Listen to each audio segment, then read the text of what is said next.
Ok. Eh ben écoute, j'ai pas mis mes poignets, alors je vais te suivre sans poignets. Présentation. Comment t'appelles-tu, petit? Tom droit. Voilà. Que fais-tu dans la vie? Je fais du baby-foot. Bon, eh ben écoute, vas-y, tu vas nous expliquer comment on fait du baby-foot. Alors vas-y, de quoi tu veux nous parler, Tom? Je vais parler du tic-tac. C'est un jeu qui se fait beaucoup côté Italie avec le slingshot et tout ce qui va autour de ça. Alors parle bien fort, parce que je te sens descendre dans les tours. Oui, bah oui. Et je sens qu'on est aussi dans une salle où ça résonne quand même. Alors vas-y, donc du coup, un jeu qui se fait en Italie. Alors Ça se vas-y. fait pas mal en Italie. Qu'est-ce que tu appelles jouer d'abord en tic-tac? C'est un jeu où en fait on va faire rebondir la balle entre les deux joueurs. Donc soit en haut, soit en bas, soit devant, soit derrière. Donc du coup, contrairement à ce qu'on dit, parce que généralement c'est vrai que quand on parle de tic-tac c'est pour les demi, là c'est tic-tac par tic-tac. En veux-tu, en voilà. Exactement. Alors vas-y, explique-nous.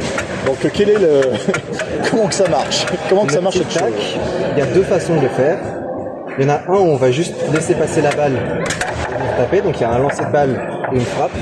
Ouais. Et il y en a un deuxième, ce qu'on va appeler injecter, où on va venir plutôt envoyer fort, plus vite la balle, et on va essayer de tout faire en un geste entre guillemets. Ça veut dire essayer d'accélérer aussi bien la frapper que le fait de lancer la balle, Ouais. que ce soit en haut ou en bas. Donc en gros, c'est quand tu commences à retraîner ta balle avec l'ailier que tu vas commencer en fait à directement en même temps passer ça. derrière pour gagner du temps. Ok. Ça va Alors permettre de petite pouvoir... question, parce que le premier, j'ai vu que tu étais quand même bien en tic-tac, le deuxième, j'ai quand même vu que tu étais presque en chariot, tellement que Ouais. tu la rabats. En fait, Alors pour expliquer aux gens, parce que là ça fait beaucoup de termes d'un coup pour... genre, merci. Oui c'est ça, tu peux la donner à Yann? Tu m'excuses? le chariot, en gros, ça va être une balle arrêtée, et ça va être le fait de lancer fort la balle et de taper au centre. Ouais. Et alors du coup, quand tu lances fort la balle, on est d'accord, pour lui donner de la force, tu vas quand même l'accompagner un peu plus loin Oui. que ce que tu Je vais aurais. essayer de l'emmener. Je vais venir la taper pour le coup, le chariot, je vais venir la taper et essayer de l'emmener le plus fort possible vers moi. Et après la frappe, je vais essayer de la démarrer dès que j'ai lâché la balle pour pouvoir être le plus rapide possible sur le moment où je vais taper la balle. Donc, là, dès que je vais lâcher la balle, je vais commencer. Ouais, tu commences à faire ta frappe dès que tu as déjà fait commencer ton envoi. Parce qu'après, de toute façon, tu la traînes déjà même sur la pédale. C'est le principe du shot d'ailleurs. Je le fais aussi bien en main ouverte qu'en main fermée. Les deux ont leurs avantages et leurs désavantages. La main fermée va permettre d'être un peu plus vif que la main ouverte. Ouais. Mais c'est plus simple de faire de la main ouverte parce que ça va créer le petit décalage en fait. Le moment où le geste déjà de main fermée est pas simple. Alors main fermée, est-ce que... Bon là c'est l'esprit pull shooter, c'est le pull shooter que je suis qui va te poser la question. Est-ce qu'en main fermée, tu galères pas plus à être à temps sur tes balles? Si. Parce que ce mouvement-là vraiment coince beaucoup plus. Alors qu'une main ouverte, c'est vrai que c'est sur ce C'est côté-là où tu vas être automatique, beaucoup plus sec et tu vas avoir plus de ça. chance en fait d'arriver à l'heure sur ta balle. Ouais, bien sûr. Et le seul souci, c'est que du coup, moi, mon problème que j'ai sur ce tic-tac là, c'est qu'il faut que je sois plus patient en fait pour pouvoir taper dans la balle. J'ai tendance à Et taper trop vite et elle a pas le temps d'arriver. Du coup, je la loupe. Donc c'est soit faut que j'arrive à accélérer en haut, enfin le lancer, soit faut que j'arrive à faire à taper plus tard, être plus patient. D'accord, ok. Les avantages du tic-tac, il y en a plusieurs. Ça va permettre de pouvoir prendre des angles qu'on fait pas forcément avec un shoot du milieu par exemple. Imaginons, parce qu'on n'est pas obligé de taper avec le joueur du milieu, tout à l'heure je tapais avec le joueur du milieu, mais on peut très bien venir taper avec un ailier. Avec un ailier, ouais. Ouais. Et en fait dans le tic-tac c'est quelque chose qui va être assez simple, parce que ça rebondit, et la balle remontant déjà vers le haut, vient la pousser simplement juste avec l'effet de la balle qui est déjà en train de remonter, c'est assez simple. Et ça permet de prendre des angles avec les joueurs après par exemple. C'est intéressant. Alors, petite question. Alors après, c'est sur Bonzini, donc moi je connais un peu la réponse, mais alors c'est pour parler du slingshot qui a déjà été traité par Charlie Mercier. Oui. Sur ce jeu, parce que c'est vrai que sur Baby étranger, ça vient beaucoup de Baby étranger en fait, ce type de jeu. C'est vrai que chez nous, c'est un peu moins, c'est un peu plus dangereux, on va dire. Ouais. C'est vrai que c'est peut-être moins fait. Mais du coup, la question c'est, est-ce que tu vas avoir tendance en fait à faire ce qu'on appelle du slingshot, c'est-à-dire plutôt que de faire comme tu fais, c'est-à-dire d'envoyer et de taper sec pour prendre ton angle directement, plutôt t'aider de envois rapides pour que ça rebondisse au bois pour pouvoir l'accompagner en fait justement. Donc je te laisse faire un slingshot pour qu'il comprenne doucement, pas obligé de lui faire un truc. Voilà. Dans l'idée c'est ça. Qui revient à la même chose, mais avec une étape de plus parce qu'il faut qu'elle tape le bois. Moi, je le fais assez rarement parce que entre tous les baby-foot, le rebond contre le bois est pas le même. Et la balle n'est pas forcément très ronde et le tapis n'est pas forcément très droit. Donc la balle, effectivement, n'ira pas là où je le souhaite. Par contre, un que je fais assez régulièrement, c'est celui avec le même joueur. Ouais, d'accord, ok. Parce que, en fait, vu que la distance entre la... C'est là tout doucement, parce que là, moi Ouais, je le connais, voilà.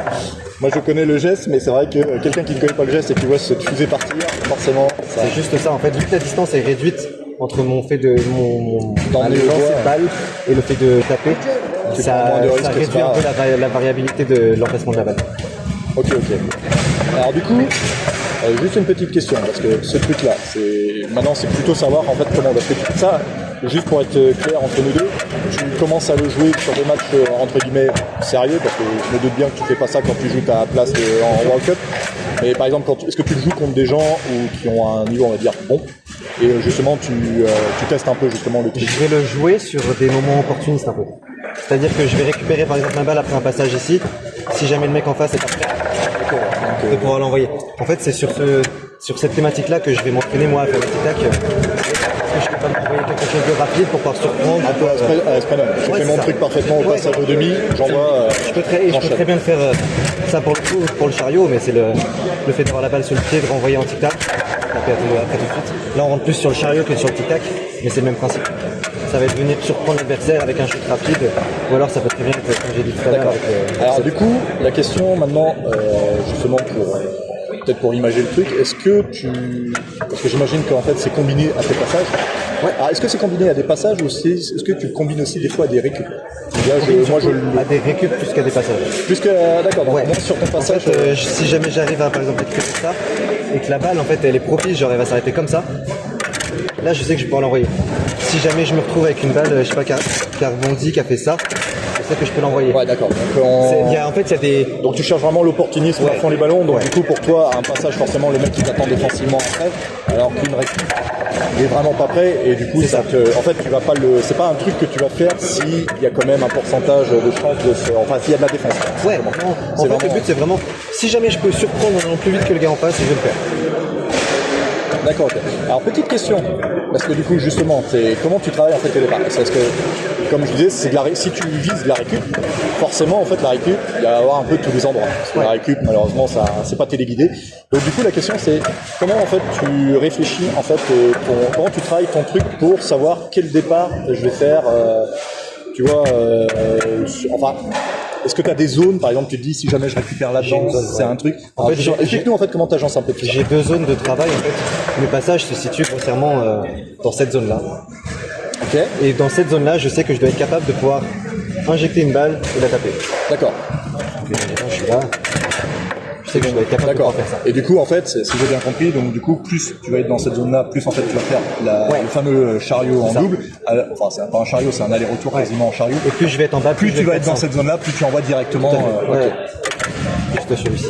D'accord. Ça c'est pour donc ça c'est parce que tu cherches à déborder. C'est ça. Petite question parce que tu nous as montré des croisés, des machins comme ça. Alors du coup ça j'ai envie de te dire dans quel scénar. Est-ce que Le scénar où je l'ai déjà fait une fois et il m'attend pas. D'accord, ok. Donc voilà. Ou alors le scénar le où mec qui se jette et, voilà. Et en fait, parce du coup, qu'il tu l'as déjà fait et là du coup la facilité. Ok. Ouais. Très bien. Ou alors le scénar où il est pas bien placé, où il a les joueurs un peu comme ça, où je sais que je vais pouvoir essayer de taper le poteau. Et là ça va juste ça en fait, tu vois. Je vais pas Alors, réussir, mais... petite question comme tous les trucs fun. Est-ce que ça démange de le faire des fois à des moments de faut pas? De ouf. Je vais en balancer des fois où j'ai envie de me... Pourquoi tu fais ça maintenant? Parce qu'en vrai ça me fait délirer.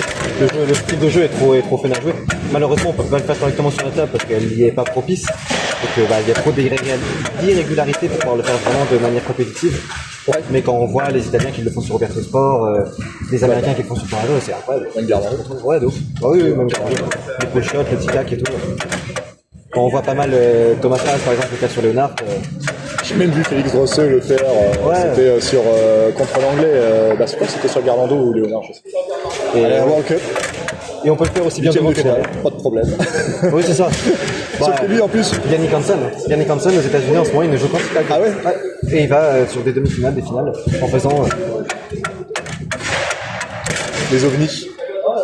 Je sais pas comment, pourquoi, mais il y arrive, ça fonctionne. Est-ce que c'est pas pour ça qu'on achète les pros? Ouais, c'est ça. Pour voir ça. Exactement. Et on peut aussi bien le faire devant que derrière. Derrière, alors, ça va permettre. Vas-y, je te change de place le micro. Ça va permettre des choses un peu plus différentes. Alors vas-y. Parce que derrière, on va avoir les coulées, vu qu'il y a plus d'angles. On va pouvoir essayer de venir chercher des angles un peu plus importants, comme pourrait le faire un push shot. D'accord.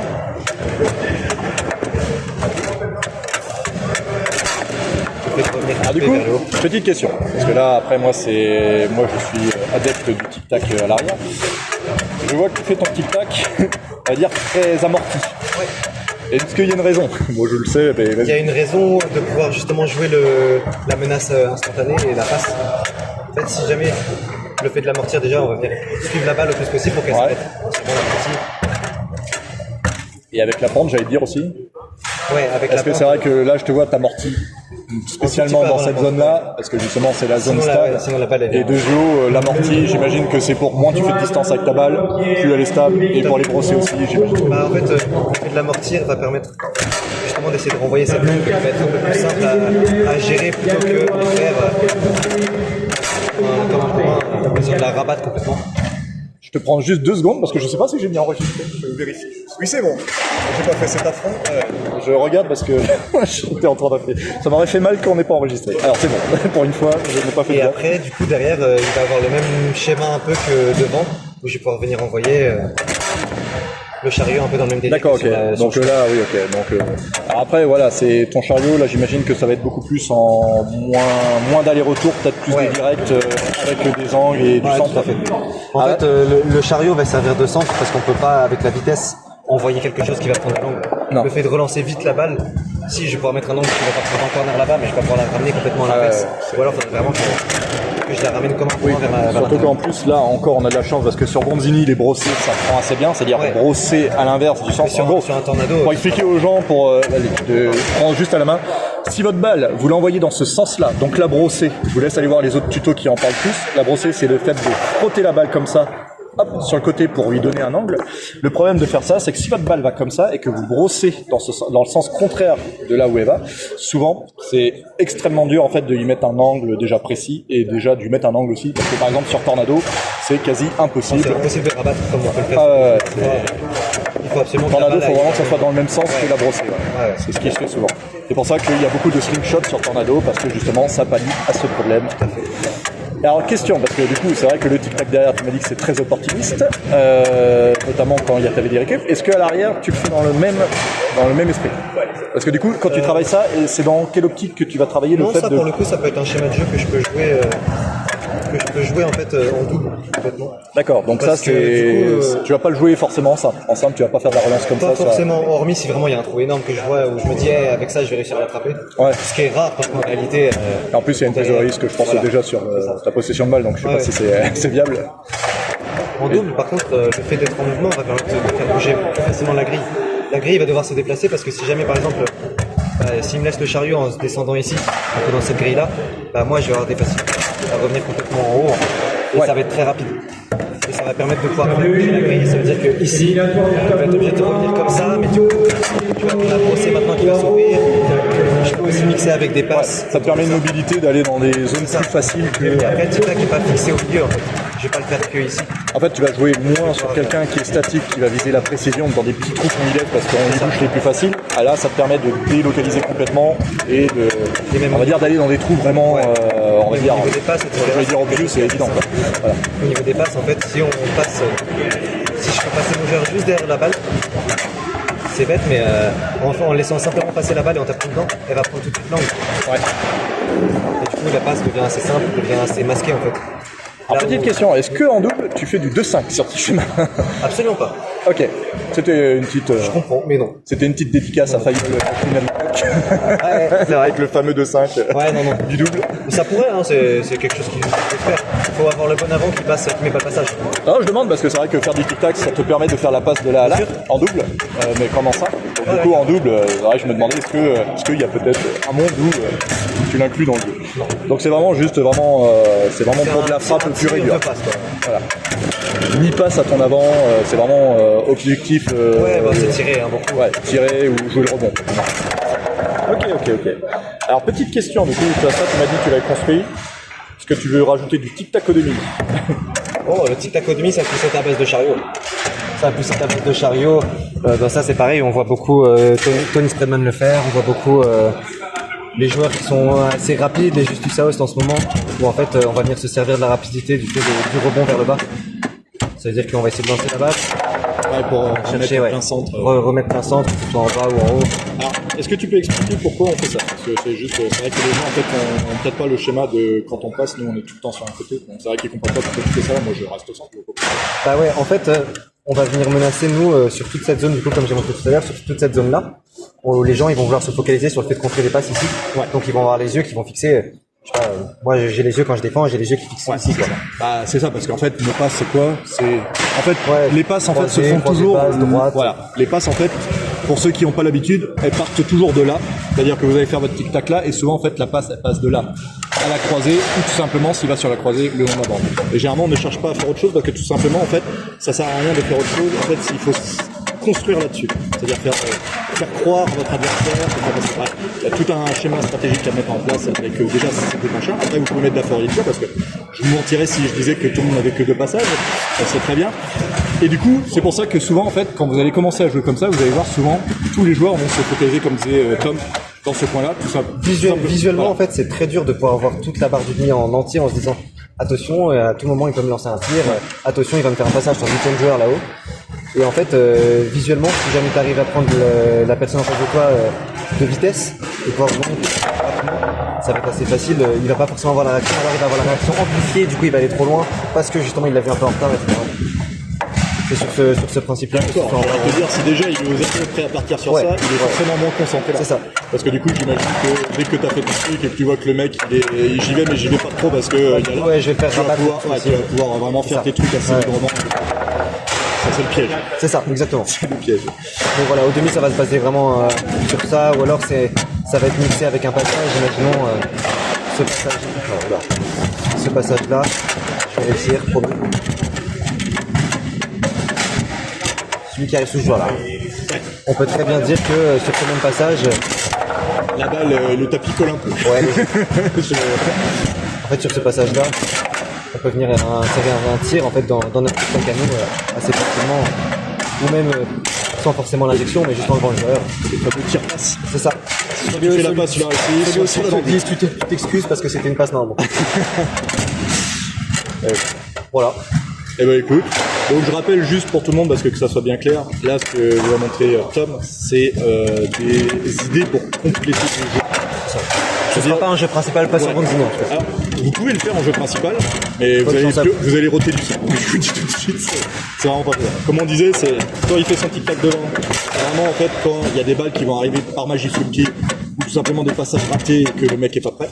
Parce que du coup justement c'est ce que vous expliquez, c'est la force du truc, c'est que c'est dur à faire, donc si vous avez vraiment champ libre, il y a beaucoup plus de chances de le réussir et en plus de prendre l'espace de votre adversaire qui est pas prêt, parce qu'il faut se déplacer en défense. Au demi, bah, c'est un peu le même truc, c'est vraiment tu t'attends à que je fasse mes passages normaux et hop, je t'envoie dans le centre histoire de te rappeler que faut que tu sois attentif à tout.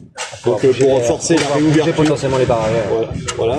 Et dernièrement, le derrière où là, ça se, on va dire, ça se discute. Voilà, c'est plus pour un jeu de double, on va dire. Et là, vous pouvez construire votre jeu là-dessus. Tout à fait. Parce que là, c'est plus, on va dire, construction de jeu un la peu. La distance et le fait que la balle puisse se déplacer sur des grandes distances. Bon, après, toi qui es un peu plus, on va dire, un peu plus loin dans la compétition que nous tous là, ce genre de truc-là, en fait, tu le vois plus, on va dire, ce que j'appellerais l'artiste, quoi, le mec qui. C'est le mec qui prend du risque. C'est quelqu'un qui va se dire, j'ai vu un truc de fou là-haut, qui habituellement fait de la main ouverte, qui va venir faire. Ouais, voilà, c'est comme ça. C'est un peu quand tu vois Sven faire sa main ouverte, pull shot, longue. Je te menace à fond et puis il va refaire un rebond comme ça. C'est le truc hyper dangereux. Mais par contre, si tu le passes, t'es un génie. L'artiste. C'est ça, l'artiste. Qui veut finaliser son œuvre. Niveau compétition, bah, c'est un peu limité. Mais bon, après, il y en a qui jouent pour le fun. N'oubliez pas un truc, c'est que pour la plupart qui regardent les tutos, vous serez pas champion. Parce que déjà nous on l'est pas. Je suis désolé de vous annoncer ça. Mais il y a quand même moyen de bien jouer en s'amusant. Les artistes, moi, sont bien venus sur nos tournois, je les adore même, c'est souvent même fun. Donc rien ne vous empêche, si vous en faites 7 heures par jour, de travailler des choses comme ça pour vous amuser. C'est plus fun pour vous. Et puis surtout, vaut mieux s'entraîner à un truc que tu trouves que, comme je vois des mecs qui se forcent à faire du snack alors qu'ils détestent ça et qui arrêtent tout de suite. Bah écoute, Tom, merci. Avec plaisir. Voilà, le premier tuto de la saison. Premier tuto de la saison, c'est beau. Mettez des commentaires avec des insultes et des dislikes. Parce que l'autre connard il fait comme ça je pourrais tester mon modérateur. Parce que l'autre connard il fait du tic-tac.